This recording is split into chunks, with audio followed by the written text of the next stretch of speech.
Assessments play a huge role in employment selection, promotion, and training processes. Unfortunately, though, it's really easy to misuse them without proper research and analysis. Today, I'm speaking about the past, the present, and the future of assessments with one of the top experts in the country.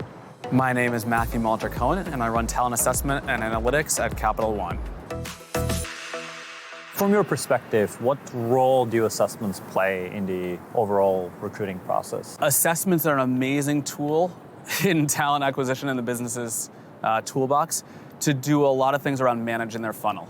And they basically solve problems in the four major areas that talent acquisition should care about, in terms of the quality of the people you're bringing in, so quality of hire, in terms of mitigating bias, so diversity and inclusion type factors, in terms of return on investment or ROI, and then also in terms of candidate experience and even associate experience. So how people enjoy that process. The way that they do this is if you put assessments at the top of the funnel, you now have objective data that allows you to understand how good are the people that are coming in. This objective data should not covary generally with protected class factors, although if it does, you can model out those effects while still having valid models, and you can test that and validate it, which then works very well from a compliance perspective and buttoning up your risk. Additionally, the fact that it's at the top of the funnel, often candidates will apply to a company through an applicant tracking system, and they might not hear anything for 3 weeks, only be told no. And that's like the worst. I mean, it's a relationship management tool, right?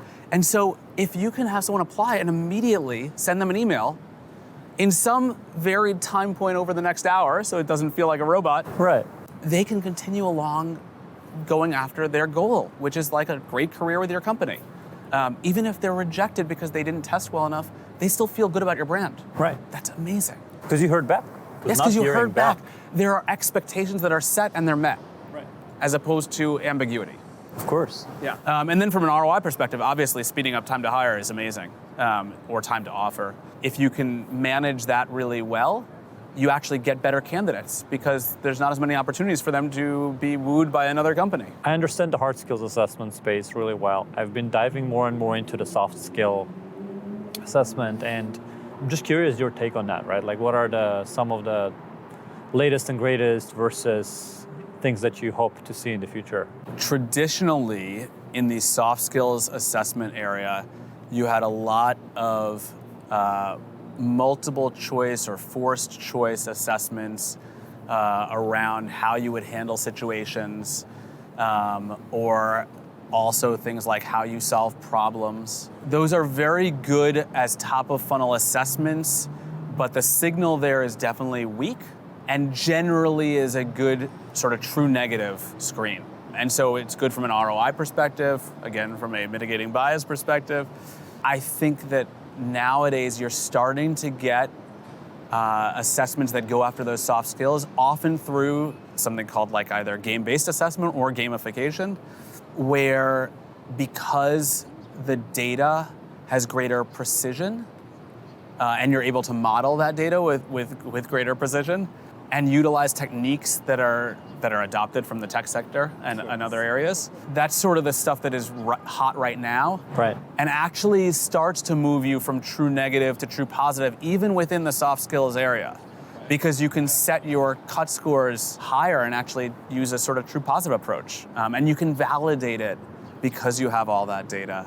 And by true positive versus true negative, you mean? Yeah. I just want to make sure the rest of the audience understands what that means. I generally try and stay away from certain technical language. So when we're talking about true negatives, we're talking about how certain we are that someone really wouldn't be a good fit for the role, the probability that they wouldn't be a good fit. And we're talking about true positives, we're talking about how certain we are that they would be a good fit for the role, or that we should definitely expend extra resources talking to them on site and really finding out. Well, first of all, how do we get the industry to actually go beyond resumes and put the assessments before a resume review? Because the unfortunate fact that, like, even if you use assessments, it goes after you've looked at someone's resume, which in many ways defeats the purpose, because you've already introduced all of the biases, you've already introduced some of your kind of the things you were trying to improve as part of including assessments. Yeah, so there's two things at play here. In the short term, what's going to happen, in my opinion, is in order to get the business to put assessments before the resume, you just have to make it business You make the business case. That's very simple. If you can show that it results in money saved, if you can show that it improves the candidate experience or it mitigates bias, then you've made your case. And especially if you can show that it improves the quality of your hire. But what I think you'll see is that once that starts to happen, and people start to realize that the resume is a great tool both from a marketing perspective for candidates and as an icebreaker for when you actually do bring someone on site. It's good to, humans are humans, you need to be able to talk to people about certain subjects, but you want to do the assessment first and essentially be in a place where people you bring on site, you're going to hire 4 out of 5 of them. Right. That's great from an ROI perspective. You're selling once you're bringing them on. Right. Or you're catching red flags. Right. Because they're even in this great utopian world where we have perfect assessments, there's always noise in the system. Sure. What you will see then from that, and this is where you'll see regulatory bodies get involved, is what happens if you start to bring those objective assessments pre-apply, and you start to develop essentially platforms where essentially these certifications are just out there, and you can spin up or down workforces through already knowing enough about someone to know that they're a fit. Well, now you've done selection before they're technically a candidate, Sure. which, at least within the eyes of U.S. law, is what governs how you regulate things. Like a credit score, right? Like a credit score. Yeah, exactly. Right. And at least when it comes to hard skill assessment, one prediction that I have that people don't appreciate of the value of assessments and scaled and like standardized scaled assessments that are recognizable is the backward signal, right? Because we talk a lot about like what an assessment can do for a company who's utilizing it. But the backward signal is just as important because as an individual, as someone who wants to have a good career, I want to know what matters, right? Like if I want to go into a certain career, right now it's a black box. Like what do I need to learn?